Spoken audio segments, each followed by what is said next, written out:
Holy Hindu hexagram? The Star of David cover-up. The so-called enlightened West slaps Hindu symbols onto bad ideas. One example that comes to mind is the militant fascist nationalist socialism. It's so trendy today. This is something we're really, really good at, that is, taking Hindu symbols and slapping them onto fascist flags. And I hope we learn to stop doing this. That's what I hope we will get good at. Indians are probably the most plagiarized folks on the planet, and they had the Eastern Hemisphere's first holy books. We're quick to forget. Word to the wise, if tomorrow you see an incredibly charismatic politician sport a flag with a shape, I would hit the books and learn all about its rich history, and then just not follow politicians. It never ends well.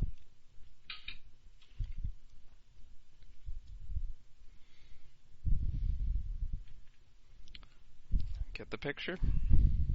Moving on.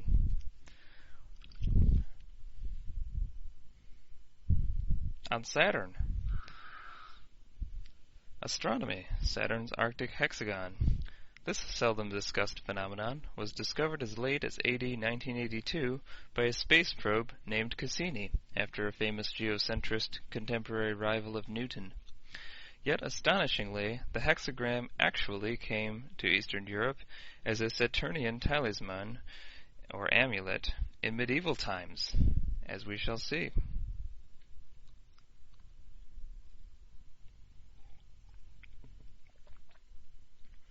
In biology and physics, hexagrams and hexagons also surround us here on planet Earth, and they surrounded all of our ancient, medieval, and modern ancestors.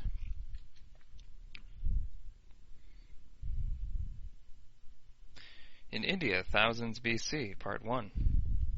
Hinduism, interlacing hexagram, the original hexagram, incontrovertibly, is of southern India. In Hindu high mythology, Shiva is the auspicious one, Shakti is power or empowerment, and together they beget Murugan, the war commander. And that's your hexagram. Contrary to some folk etymology, the Pennsylvania German word hex does not come from hexagram, but rather from the German word for hag.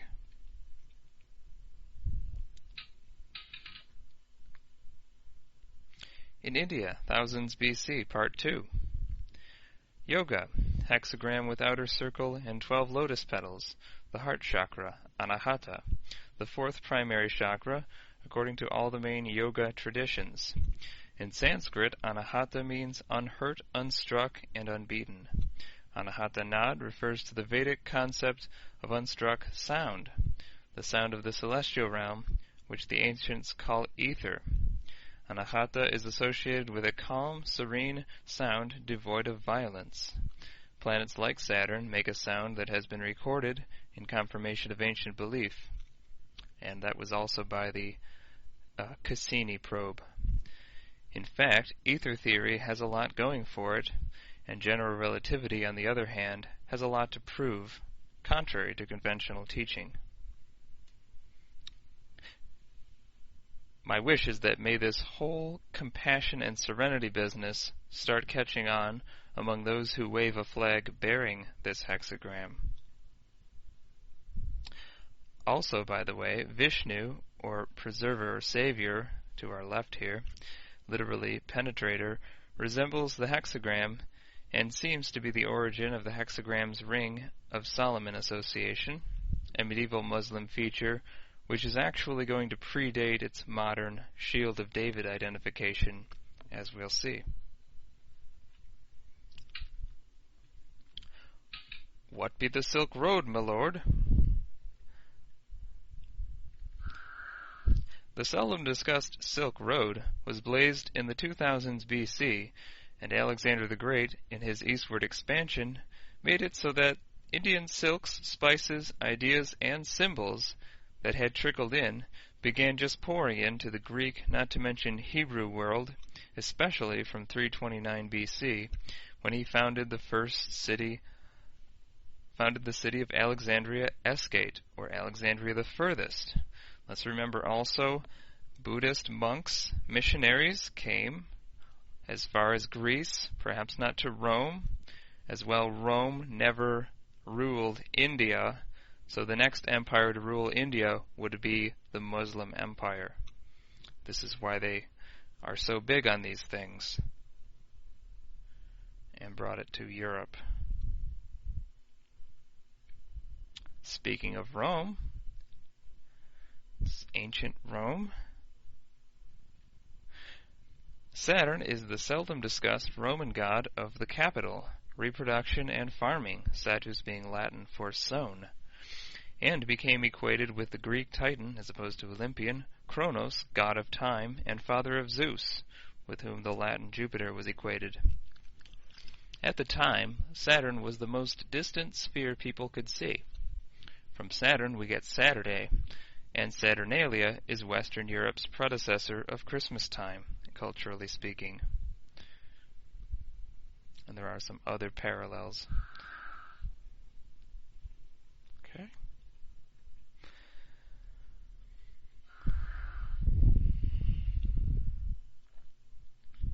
In Kabbalah, that's esoteric Judaism, for those not acquainted, in late antiquity.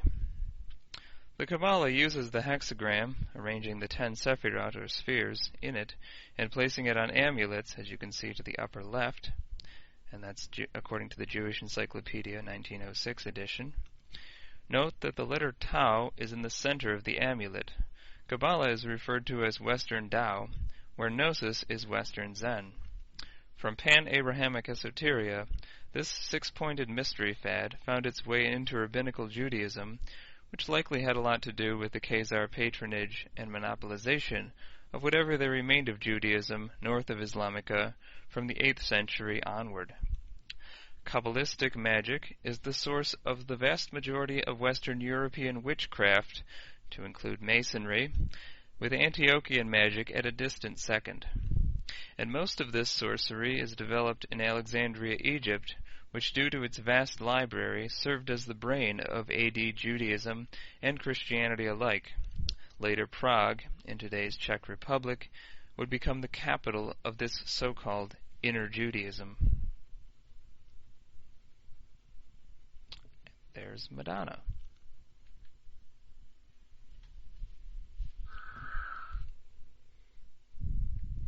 In Galilee, AD 3rd or 4th century.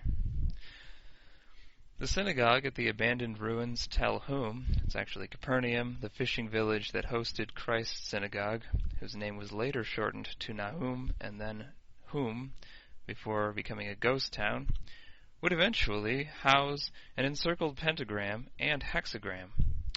These Jews were extremely Hellenized, which most often means alchemy, and otherwise mixed, even in Jesus' day. His disciples often had Greek and Aramaic names, and if they didn't already, he sometimes renamed them, such as renaming Simon Peter, for example. And the hexagram was used for decorative purposes only, that is, not symbolically or liturgically. Never before the 3rd century do we find Jews using the hexagram, and even then only for decoration. It was certainly not considered to be the Star of David. So, for example, it is nowhere in Jewish temple specifications or ruins that we can find. Plus, since the Hebrew name is Magen David, Magen meaning shield, it is even fallacious to infer that any biblical passage referring to a star, and it's usually in a pagan context when it does, by the way, but even then, it's not fair to think that it necessarily means a polygram, but simply a star in the night sky, rather. Moreover, in the Hebrew Scriptures, 6 is a numerical device that refers to original man, not to be confused with Adam, original man being created on the 6th day. This should speak volumes about Zionism's secretly godless nature, but we'll see more soon. Similarly, as seen in the first slide, it is also not uncommon to find swastikas, another Indian import, in mosaic synagogue tile inlays.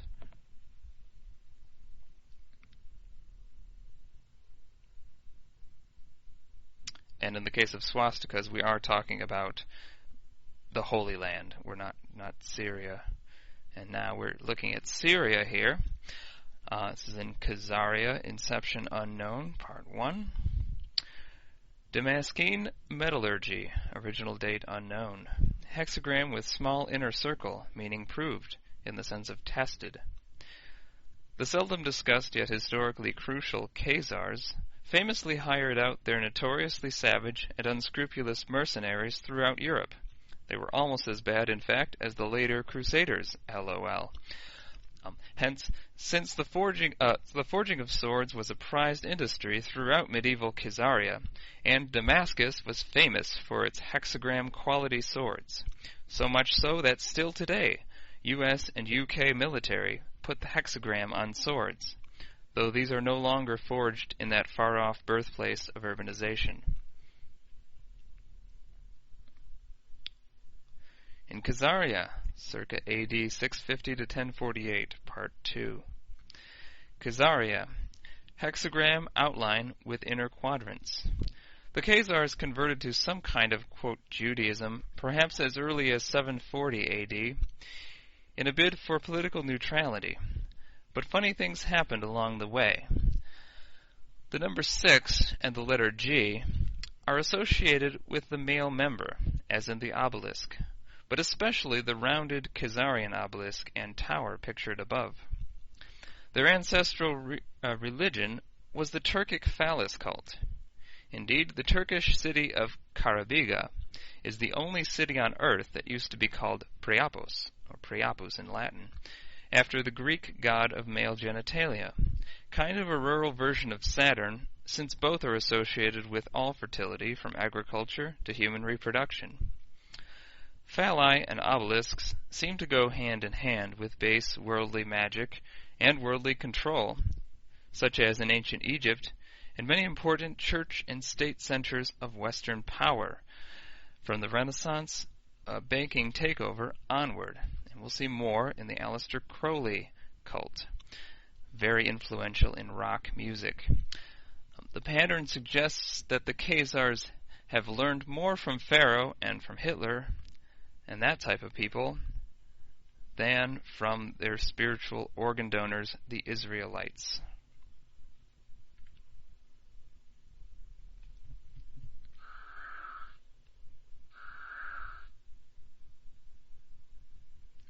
In Khazaria, circa AD 650 to 1048, Part 3. Khazar religion and state. Hexagram with inner circle and outer circle. This seems to be some kind of seal or coin of the realm. Such engravings as this, quote, were found on circular Khazar relics and bronze mirrors from Sarkal, or White House, that's a fortress, and Khazarian gravefields in Upper Saltov. That's on the Don River, southern Russia, and just over the border in modern Ukraine's aptly named Khazariv region, respectively.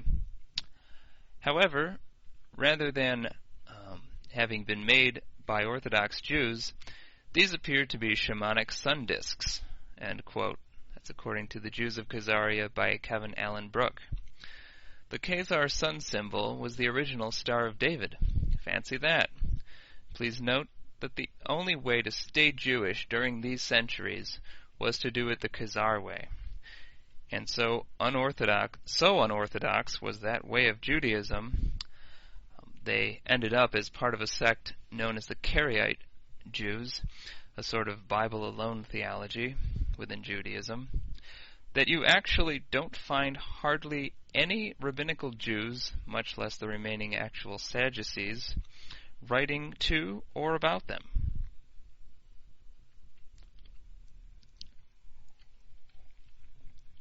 Khazar geography, 553 AD 651,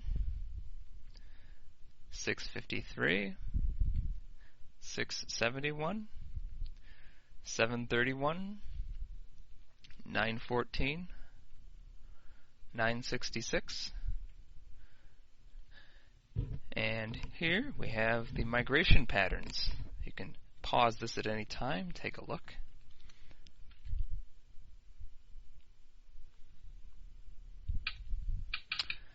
the Khazar world.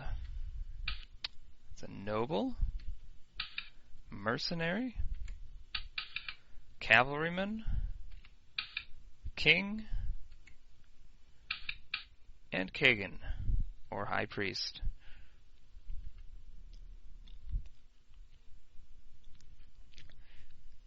In Khazaria, AD 1008, Part 6. The hexagram in the Leningrad Codex, the oldest surviving copy of the Masoretic text. A Mazora is a fetter or bond.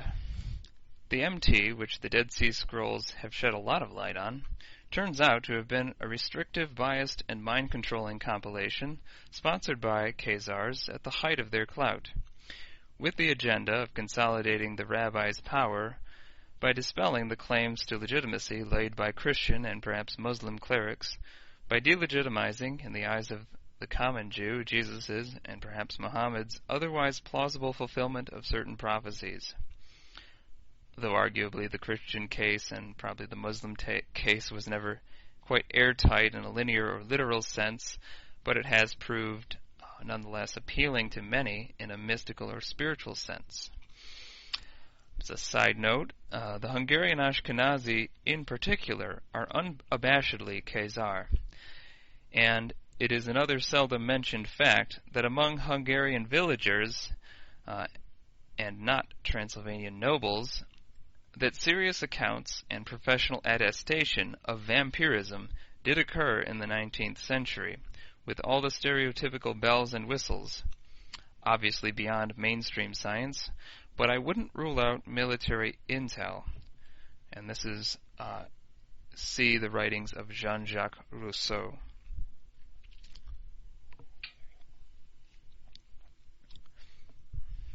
Obvious plus genetically proven. According to an Oxford journal, the best DNA data presently available points unmistakably to what savvy historians have always known, that Ashkenazi Jews descend from the Khazars. The study concludes, quote, "Our findings support the Khazarian hypothesis," end quote, of Ashkenazi ancestry, which in turn agrees, quote, "with recent studies and oral and written traditions," end quote. So, controversial or not, this is rock-solid fact, and there is no longer room, frankly, to reckon a person who denies it as stable or trustworthy.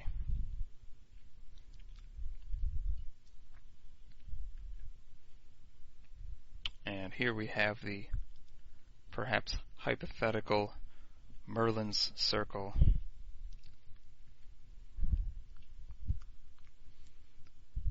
And here we have the very historical Karamed dynasty flag, seldom discussed. This was in modern-day Turkey.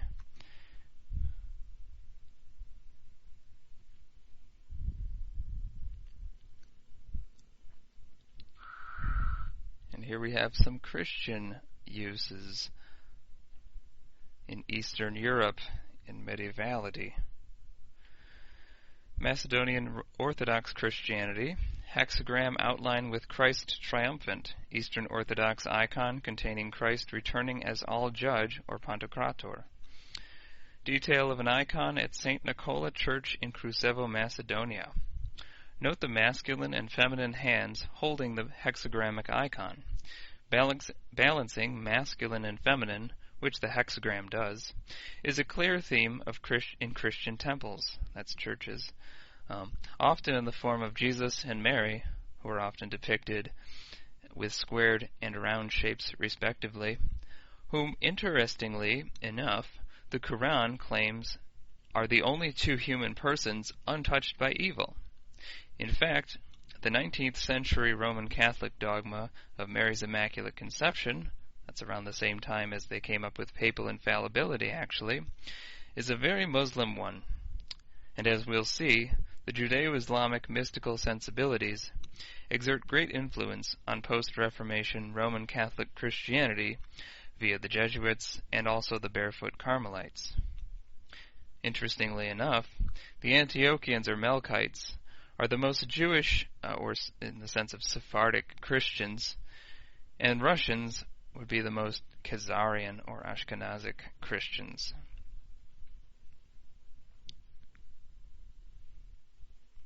Fun facts.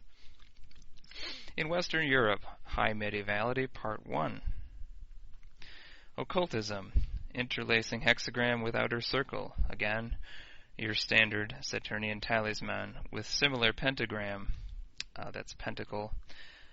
The hexagram was and is used by necromancers, Kabbalah Jews, esoteric Muslims, and Western practitioners to summon and enlist watchers, which is referred to as jinn in Islam. That refers to these beings who are neither angels nor men, but rather quasi-physical, interdimensional shapeshifters, enlisted for various tasks.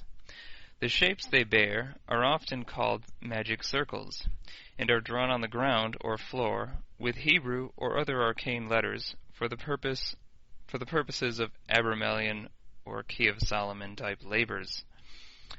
Aleister Crowley, black magician, liturgist, and founder of the OTO and Thelema, who we'll see later on, is a prime modern example who was hugely influential on many of the commercial age's rock musicians. The emphasis on will and phallus is key here. See philosophers Schopenhauer and Nietzsche, not to mention Freud. Whence Islam's soaring minarets and its stress on Allah's will, to the exclusion of free will and even goodwill. Wherever will, whether it be human or divine, is seen as supreme, using and abusing people comes naturally. Modern neo-Jesuitical cults such as the Legion of Christ, which have lately swarmed the Vatican, and in which in my own search I spent my late teens and early adulthood, are prime examples.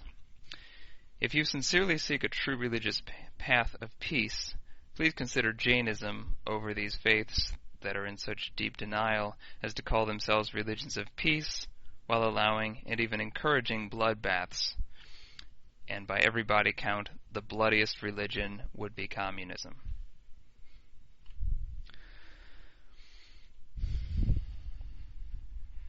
In Western Europe, High Medievality, Part 2. Alchemy, that is, ancient chemistry, double hexagram, not necessarily interlacing, is made by combining all the material elements.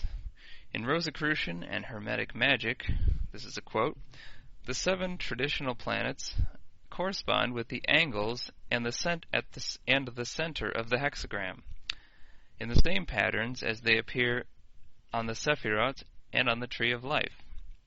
Saturn, although formally attributed to the Sephira of Bina, within this framework nonetheless occupies the position of dot. That's according to the Ritual Magic Manual by David Griffin.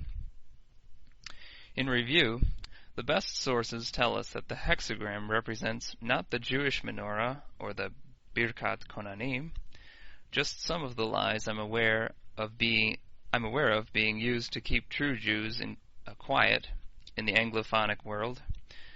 Rather, it is always understood in the West as being radically esoteric and against religious observance, representing the Kabbalistic tree fruits, the planets, especially Saturn, Khazar syncretism, in other words, religious mixing and abominations, and as we see above, quote, in alchemy, the 2 triangles represent the reconciliation of the opposites of fire and water. Quote from Wikipedia. Perhaps the hexagram also symbolizes the 5th element, that's quintessence, meaning the 5th substance, also called spirit or ether. Incidentally, alchemy associates Saturn with lead, their occupation of the alchemists being that of mentally transmuting lead into gold, gold being associated with the sun. This could be the real reason some of your less orthodox historical theorists today like to suggest that Saturn used to be our sun.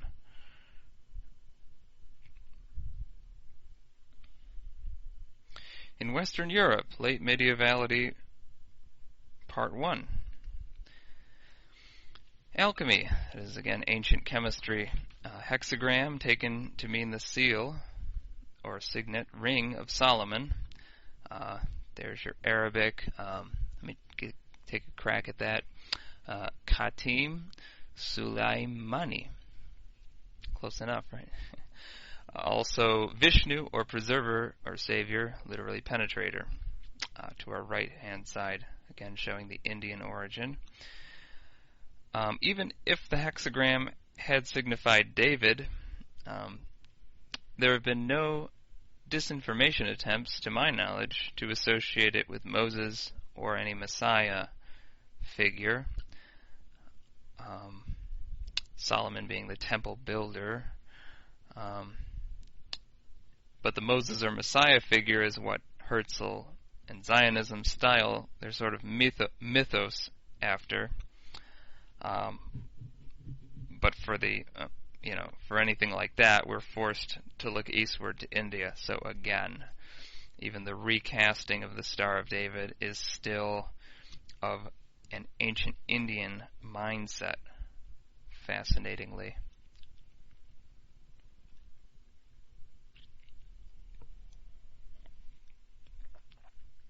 In Bavaria, Late Medievality, Part 2. Bavaria, interlacing hexagram with Bierstein. Seldom mentioned yet ubiquitous tavern anchor in southern Germany, that's also known as Catholic Germany. Quote, it is a symbol for the tapping of beer and sign of the Brewers Guild. In German, this is called Bierstein, or Bierstar, or Brauerstein, Brewer's Star, according to Wikipedia.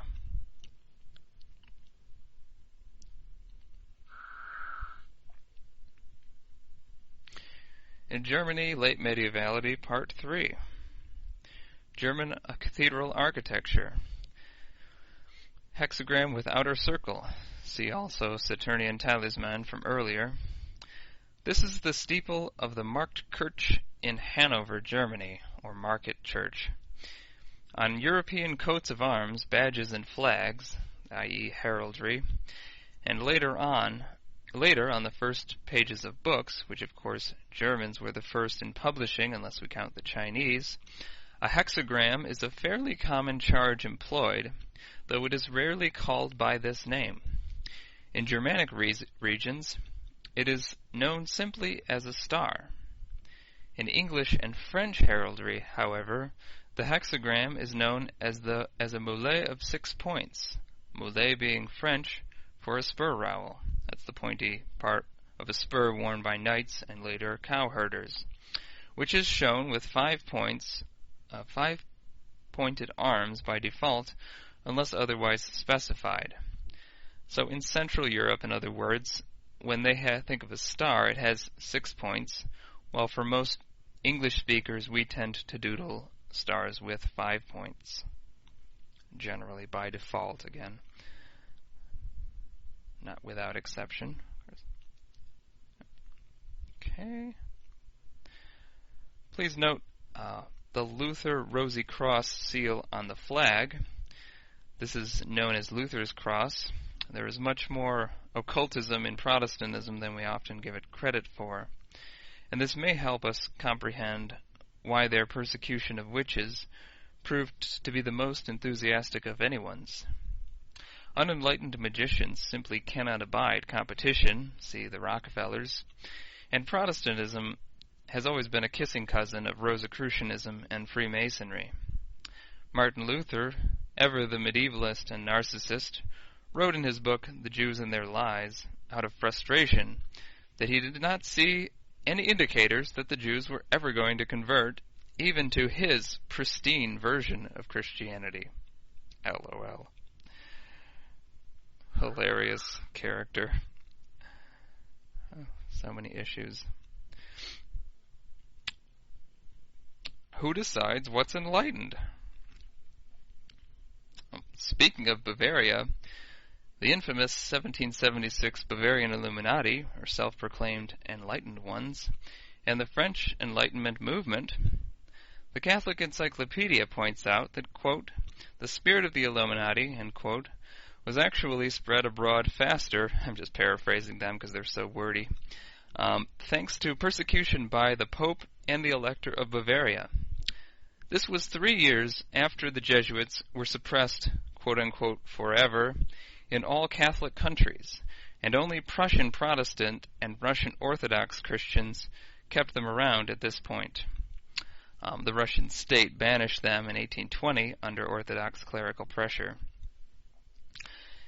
And in this vacuum, the Illuminati spread so fast for back then that in a 1798 private letter now kept at the Library of Congress, George Washington, an avowed Freemason, and who had other issues you can read all about, having just stepped down from 8 years as president of the newly formed United States of America, expressed to a concerned clerical associate of his that he fully shared the preacher's unsettling awareness, quote, that the doctrines of the Illuminati and the principles of Jacobinism, end quote, both these groups were instrumental to the French Enlightenment, the French Revolution, and the seldom discussed Goddess of Reason cult, were winning over to their radical secularism the Masonic lodges of the newly formed United States, according to Washington's letter. Such a phenomenon among the pillars of our communities in the United States certainly goes to explain the more glaring discrepancies between what the Founding Fathers actually set forth in writing and what this country has become, namely an ACLU dictatorship and an APAC vassal state. About Illuminati founder J. Adam Weishaupt, his disgruntled partner Philo said that Weishaupt's pet design was, quote, to utilize for good purposes the very means which the Jesuits employed for evil ends, end quote. This is Philo here, actually. Philo bluntly states that Weishaupt felt the need to insist on, quote, despotism of superiors and the, quote, blind, unconditional obedience of subordinates, end quote. And it even occurred to Philo that Weishaupt was, quote, a Jesuit in disguise.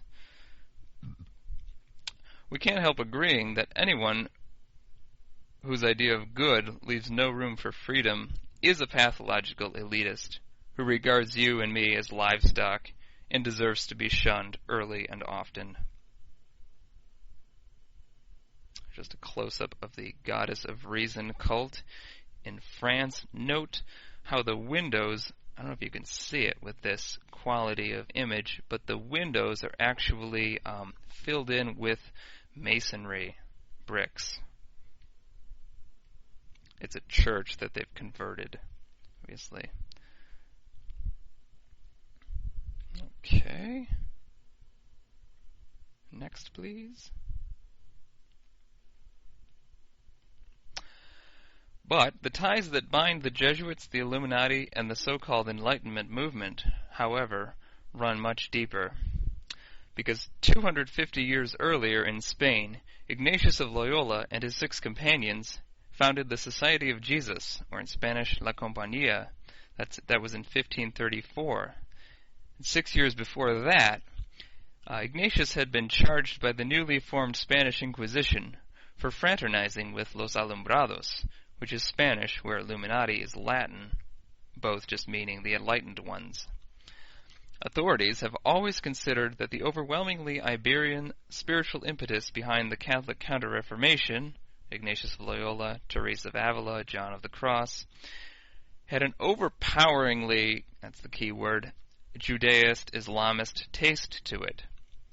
But whatever filled the bill to give the papal institution the credibility transfusion it so desperately wanted was ultimately given the green light. Certainly, just as the mainline Judaism we see today is not at all what it was in AD 70, as many a Jewish encyclopedia attests. Likewise, the Roman papacy sort of died, and when it was reborn, it found itself saddled with an enlightened Catholic Jesuit superior general, eventually spiritually directing His Holiness the Pope. And getting back to 1776, the Jesuits were not to stay suppressed forever, obviously, but they were reinstituted 80 years later. The Counter-Reformed Church featured a thinking clergy for a thinking population, just as the Zionists would later follow suit, styling themselves as nationalist rabbis for modern, secular, in other words, Marxist Jews. But the elite do not appear to have evolved inwardly, but rather much to the contrary. So they speak the jive, but they're just the same cats. It's meet the new boss, same as the old boss. The dogma of scientism and the tyranny of so-called consensus we hear so much about today has simply replaced what earlier had been the religious councils and popes, just as you can visibly see bank towers overshadow our cities in place where the church steeples had been. But they still look down on us. So it's the same dynamic ultimately in that regard. Going back even further, Illuminationism, by the way, started off as a 12th century Persian, that's Iranian, esoteric school within Islam. Far from being something sterile or rational, it is a philosophy of total reliance on divine grace for all our thought processes. Interesting. Whether or not any of today's institutions claim direct lineage to the Illuminati is on many levels, in my book, irrelevant, given the tendency we have seen of institutions to adapt and self-reinvent. So they wouldn't be the same thing anyway. But there are groups and levels, degrees within esoteria calling themselves Illuminati. So draw your own conclusions on that. But what to me is both crucial and crystal clear is that the elitists who hijack the powerful idea of enlightenment are secretly occultists. Elitists are occultists. It's inevitable, invariably. Find me one that's not. I challenge you. And these people have zero faith in humanity, or they wouldn't be elitists. Hence their oratory is carefully worded doublespeak, akin to what lawyers, salesmen, and damn near every professional today sort of feeds their prey or clients to simultaneously puff them up and file down their rights and dignity. So ebbing away or gradually. That's what rhetoric and salesmanship and legalese are designed to do. That's why we're not taught law anymore in school. Or even history, for that matter. Goodness. This quite unenlightened illuminationism comes from Islam, is seen in all the best remembered schools of the Reformation and Counter-Reformation, and later in the state-worshipping religion of communism, which has murdered countless millions in the last century, vastly more than any other ideology on earth ever. Both groups' High Holy Day is actually May 1st. So you've probably figured out by now that the Illuminists were never against authoritarianism, for the not-so-secret reason they call themselves the Illuminati is because they think, irrationally, let's all agree, that they alone can claim the appellation enlightened. We'll see this attitude among the Ashkenazi admirers, the secularist Zionists, and in particular the Parushim Society, later. The term enlightenment stopped having anything to do with reason on the day when the control freak Illuminati got hold of it.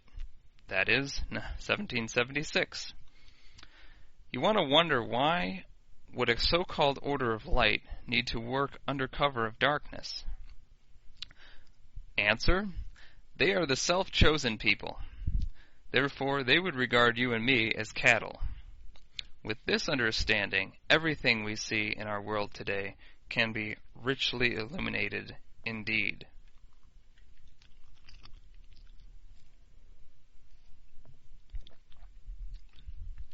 In America, date disputed, part 1.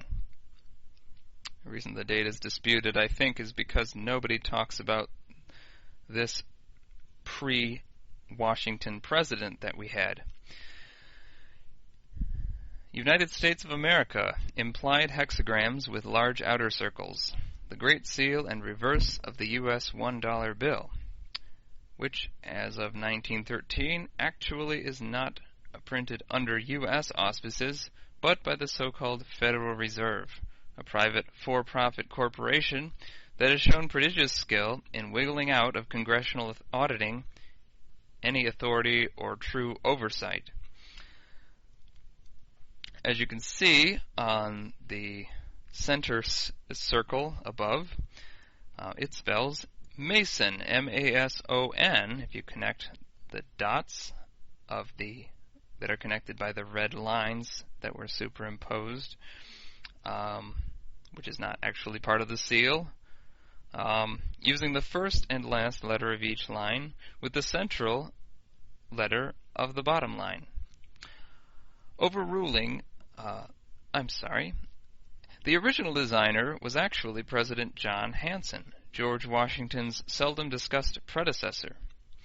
FDR, overruling the design by his VP, then Ag Secretary Henry Wallace, arch New Dealer known to dabble in very odd things himself, FDR made the executive decision that the pyramid should take precedence over the eagle on the dollar bill. And for that, you need only read Occult America by Mitch Horowitz.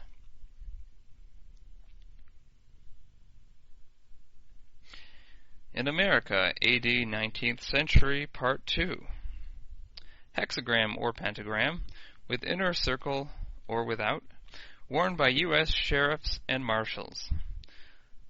The Corsican French arch-revolutionary Napoleon Bonaparte had a lot to do with introducing stellated geometry to the modern official insignia for so-called ministries, as he termed them, borrowing church jargon. In Ashkenazi lands, AD 19th century. Pale of settlement. The hexagram became a huge fad throughout Ashkenazi lands from Prague eastward, and were used to mark off the large ghettos of Russia, in the regions bordering Prussia, now Germany, and Austria-Hungary, as on this map. It is here that this Khazar Karamanid emblem becomes a sociological sign that means racist apartheid, segregation, and nationalism, which is key to understanding the Nazi and Ashkenazi Zionist Israeli elite of today.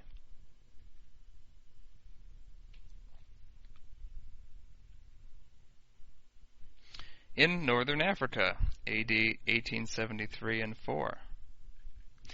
Hexagram with outer circle on the obverse of Moroccan 4 follows coin. The green pentagram on Morocco's current flag, as of AD 1915, refers to Solomon. The significance here is that the Sephardic Jews' Muslim neighbors in Spain and Northern Africa, whom they tended to get along with in business, medicine, and many other areas of life, used the hexagram, while the Sephardim themselves, the real Jews, did not, since indeed it has no real historic Jewish significance. It is clear that the Muslim states of Africa valued their Indian stuff. They were proud of having, taken over what today is Pakistan, I guess. It was actually through them, and thanks to Fibonacci's genius, that we got the Indic numerals we use today.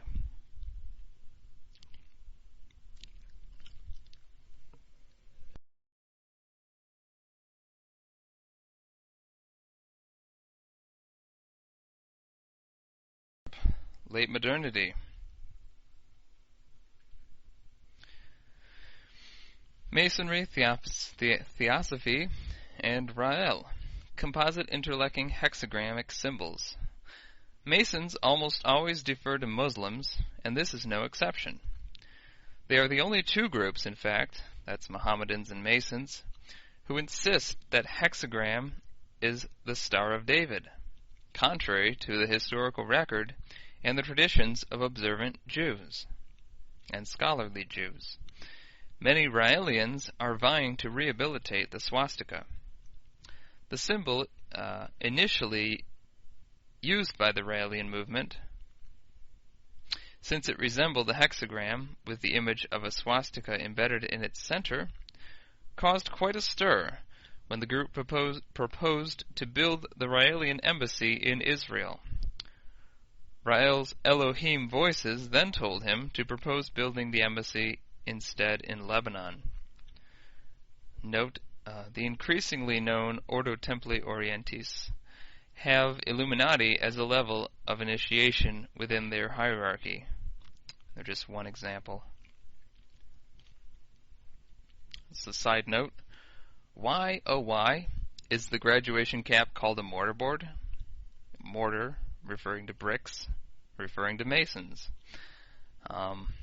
Also, the tassel goes back to the Algerian fez, or Moroccan.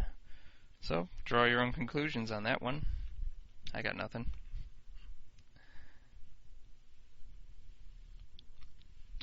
All right. In Germany, 1891 AD, the Star of David was never, and this is a quote from the Israeli Ministry of Foreign Affairs website, the Star of David was never a uniquely Jewish symbol, end quote.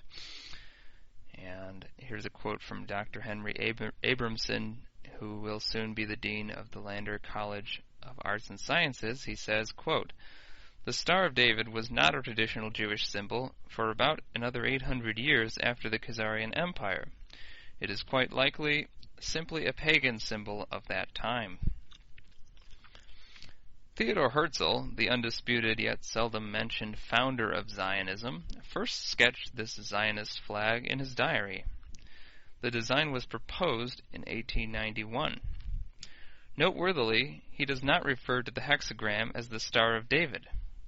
It's hard to know from this if he is being self-hating or historically accurate.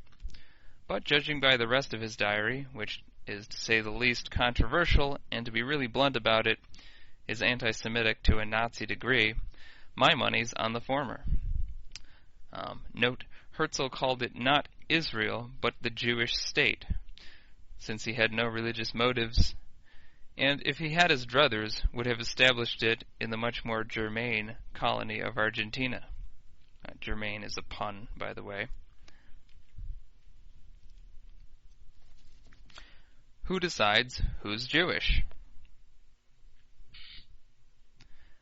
Suppose we gave scholarship a chance. Well, if we do that, then we see the Kohen Gadol, which is the high priest of Temple Judaism. This would be the most Jewish thing you could see, because we have the incense, the Ark of the Covenant, all the works. And here are two modern Jewish leaders. One of them is Sephardic, the other is Ashkenazi. I guess it sort of explains itself. And even if it didn't, again, we have an preponderance of genetic information, so much so that, shockingly, even yes people are confessing that the 25% of the world's ethnic Ashkenazi males and 63% of females, in other words, that's your traditionally lineage-bearing, quote-unquote, Jewish mothers, have no Middle Eastern blood in them at all. In fact, you are hard-pressed to find a single Ashkenazi with so much as a quarter Middle Eastern ancestry. Thus, their claims on Palestine are fraud at its finest.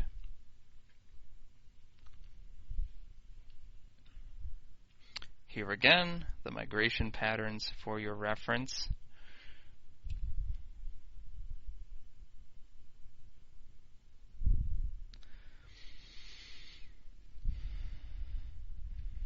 In Palestine, AD 1927, Part 1. Original flag of the British Mandate of Palestine, or Mandatory Palestine.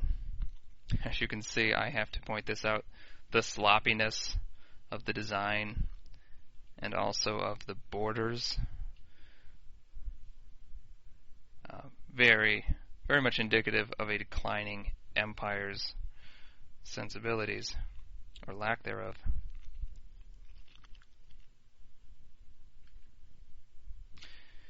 In Palestine, AD 1933, Part 2. Hexagram with large outer circle. This is the coin the Nazis struck after their trek to northern Palestine and their 6-month stay in 1933 with Baron von Mildenstein, who would himself in 1935 become the head of the Jewish desk of the SS Security Service. Himself a guest of the kibbutzim, Zionist communes, and the Histadrut, Zionist Union. The seldom mentioned Havre Agreement, or transfer agreements, there were 2 of them in fact, which quite clearly constitute a Zionist Nazi conspiracy, about which juicy and gory also details abound, was Hitler's final solution to Europe's Jewish problem, as the Nazis and later the Zionists and later the Nazis following suit termed it, as well as to some of the Nazi Party's rather serious strategic problems of that time, early on. The Nazis and the Zionists, in other words, are a match made in hell, pretty much. This transfer would later be artfully misremembered with the help of the top Stalinists, all of them Ashkenazi, compared with whom Hitler was an amateur, as an eradication plan. This preposterous allegation of genocide, which is actually a projection on the part of Stalinists, since contrary to all popular myth, the Stalinists not only killed many more than the Nazis ever did, even by the Stalinists' own numbers, but like Hitler did for certain racially as well as politically profile in the process. Let me say that again. Like Hitler, the Stalinists, for certain, racially as well as politically profiled groups that they exterminated, or certainly that the Stalinists exterminated. Hitler mostly transferred. And then, of course, genocide was later upped to Holocaust, and ever since the 80s, you can even spell it with a capital H. It just magically keeps upping the ante, while the death tolls magically grew and grew over the decades. This all was part and parcel of the new Jew mythology that casts Hitler, who actually seems to have deviated at some point from the Zionist plan, we'll see that later, casts him in the role of the Pharaoh of Exodus, and Herzl in Zionism as the new Moses or Messiah. This has proved instrumental in enlisting religious Jews, whom they secretly despise, and were already planning to marginalize and disenfranchise, along with the Middle Eastern and other Sephardic Jews, whose only crime, it seems, was being too lenient, too Jewish, too peace-loving, too God-fearing, too moderate, and perhaps not. I've heard quotes basically saying not manly enough. Be a man, don't be a Jew. Basically, is the message of Zionism. Not manly enough to deserve Herzl's legacy of Zionist workers' paradise. The thing about a workers' utopia, it's quite a dystopia for those who tune in or coalesce spiritually with something other than the state, such as the Jewish religion, for example. Zionism, the state of Israel, is an excellent example, so-called Jewish state. But they only mean that racially, and not even that, as we've seen. And above and below the coins here in the picture, I've added some more excellent examples of contemporary Ashkenazi branding by, on the left, Stalinists, and the center, Zionists, and to the right, Randians. In other words, believers in Gene Simmons' own words in the unitive power of selfishness. That's a reference to Ayn Rand's book, The Virtue of Selfishness. These are all Ashkenazi folks as well.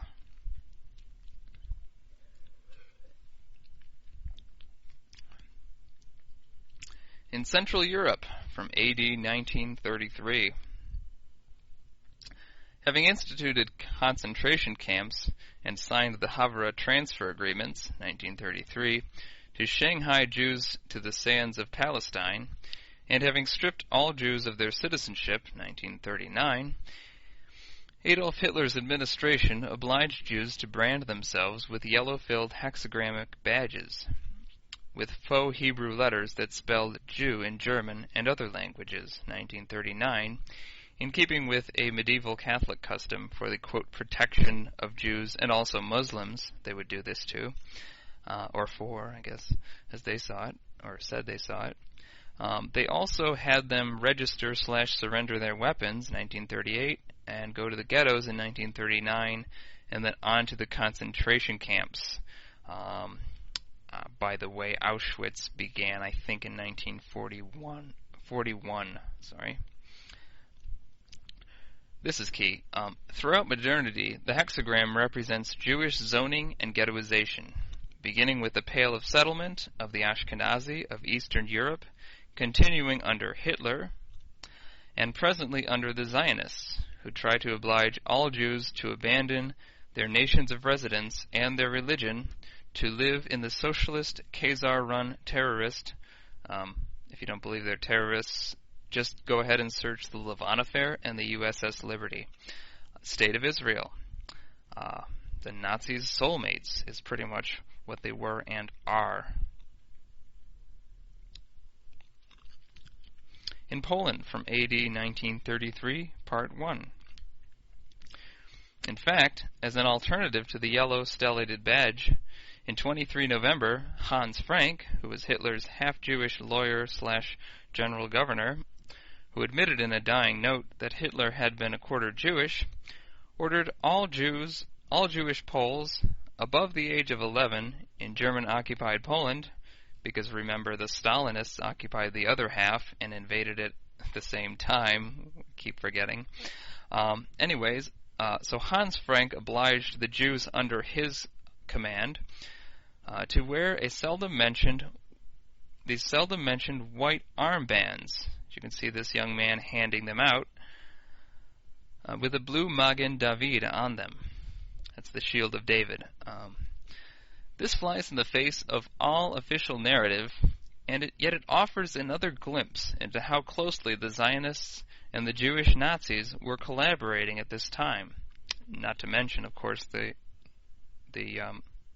Marxists, the Stalinists, the Reds, which will give us a context for understanding the Havre agreements and a myriad of other examples of close Zionist-Nazi cooperation, especially between 1933 and 1941, because after that, Hitler, who fell terminally ill, kind of went rogue, started by printing a national instead of private currency, which was not okay with the bankers who were funding him, and was the one event that changed between he had been a media darling in the whole Western world, especially the United States. FDR, Disney, they were all fans of his. We just wonder why. Well, there's lots of reasons why. I mean, just wake up. And that's the only thing he did different was print his own currency, and then suddenly he was being denounced as this arch anti-Jewryist. And I say anti-Jewry and not anti-Semite, which many Stalinists apparently, I think, that's what they think they're saying when they use the term anti-Semite in some special way that only applies to the Ashkenazi and not even Middle Easterners. So if you can understand this sort of communist new language, maybe you can explain it to me. All right. In Poland, AD 1933, Part 2. The clearest example of the Zionist mindset, this is a quote from Rabbi Raphaelov, scholar of Zionist literature, the clearest example of the Zionist mindset is the flag of the state. Anyone who looks at the flag can discern, if you take out the star for a moment, a talit, a traditional man's prayer shawl, white fabric with 2 stripes of techlet, techlet being an ancient blue dye that was lost to be refound only in the end of days.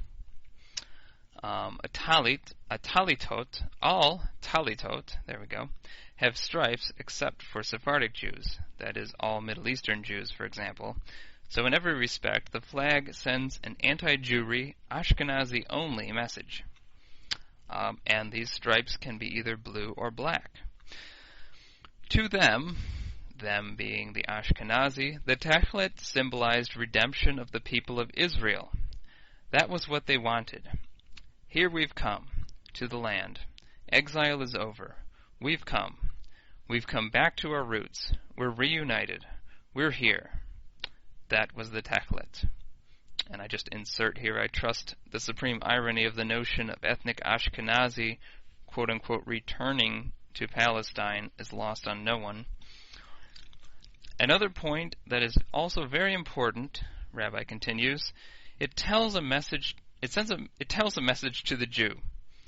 And that message is, if until now you were required to wear a talit on you, it is no longer necessary. You can just put it on the flag and feel good as a Jew. Your talit on the flag. Everyone sees it. That's sufficient. No need to fulfill the commandments in practice. Just connect with their national spiritual content, and that's sufficient. So again, it's just clearly this fascist mindset that the state is God. They may as well have just come out and said it. Okay. In Israel, AD 1948. Flag of the Israeli Defense Forces. And as a side note, I just have to ask, why does the USA automatically label all deceased Jews as Zionists? I know plenty of Jews who aren't terrorists. It's just absurd. It's like they want us to be anti-Jew or something. Bunching them all together like that. And this is Theodor Herzl's tomb in Vienna.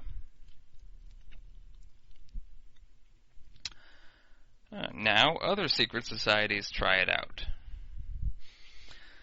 Now, firstly, again, it helps to point out that Masons are best understood as an arch coven of male witches, and in the Western world, witchcraft is by and large code for Kabbalah. The craft, as members call it, mimics witchcraft in many telling respects, and by mid-century it's caught on that using hexagrams to con and conquer is trendy among the elite. With the crypto-kaganate of Israel established, its economic feeding tube hooked up to the new global empire of the USA, itself only just a front for the banking empire, the real empire, and the USA leaders just really sock puppets is what they are. The occult societies who value power, not truth, and who have long admired and emulated those who falsify ancestry and history for tawdry gain, we're talking about the Muslims, are impressed, in fact enamored, and they want to get in on the materialistic spiritual decay action of the Zionists. And so it is now, in this age of political pseudo-Israel, that you start to see the hexagram on Masonic paraphernalia, as for example, in England, AD 1950. Talk about your Stockholm Syndrome. Masonry, Royal Arch Freemasons Medallion. Quoting Albert G. Mackey's Encyclopedia of Freemasonry, quote, "The interlacing triangles or deltas symbolize the union of the two principles or forces, the active and passive, male and female, pervading the universe. The two triangles, one white and the other black, typify the mingling of apparent opposites in nature, darkness and light, error and truth, ignorance and wisdom, evil and good, throughout human life." End quote. Please note that the Masons, and this quote is a great example of that, number one, hate intuition and rhyme, and love equating femininity with evil, ignorance, and irrationality, as we saw. Their jealous goddess of reason apparently is a hard taskmistress, and much like Mrs. Muhammad, wants all women either ashamed or degraded. And Secondly, Masons are, apart from Muslims, I don't know what I wrote there. Apart from Muslims, Masons are just the worst historians you're likely to meet. And there's nothing to indicate that the hexagram was found within the structures of King Solomon's temple, but rather quite the contrary. Again, nor is it mentioned in the Bible's exhaustive temple specifications. See Leviticus. In fact, Masons and only Masons would think of dating the hexagram in the Semitic, that is, Judeo-Arabic world, to before the 3rd century.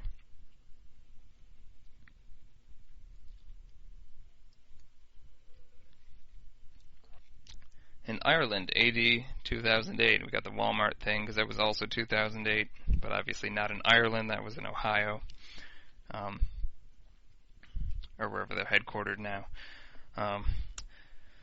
Masonry, interlacing double hexagram with large outer circle.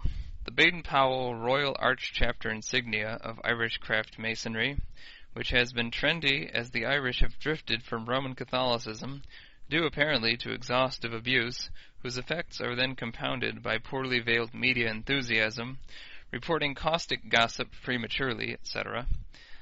The presence of the hexagram in recent Masonic emblems,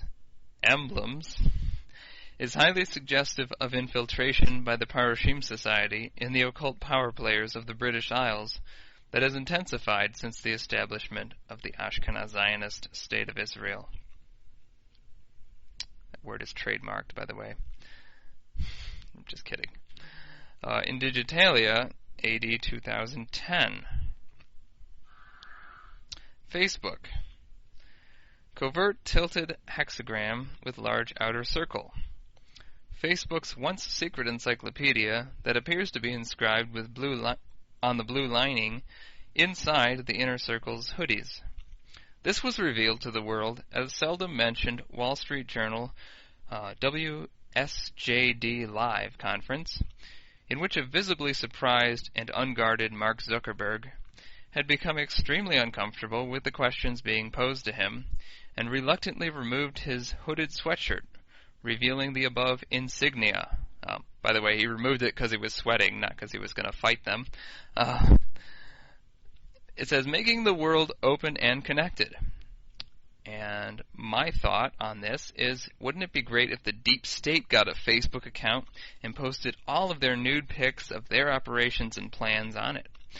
That would be, right, open and connected.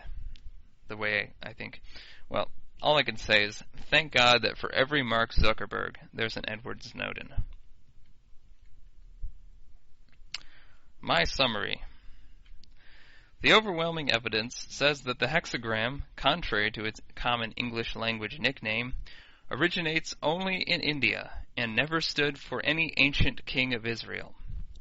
Everywhere west of India, it has been a brand for an unstable fringe. Most recently, an extremist, warmongering ideology spawned from Czech and German quarters that mutates Judaism and manipulates the whole developed world.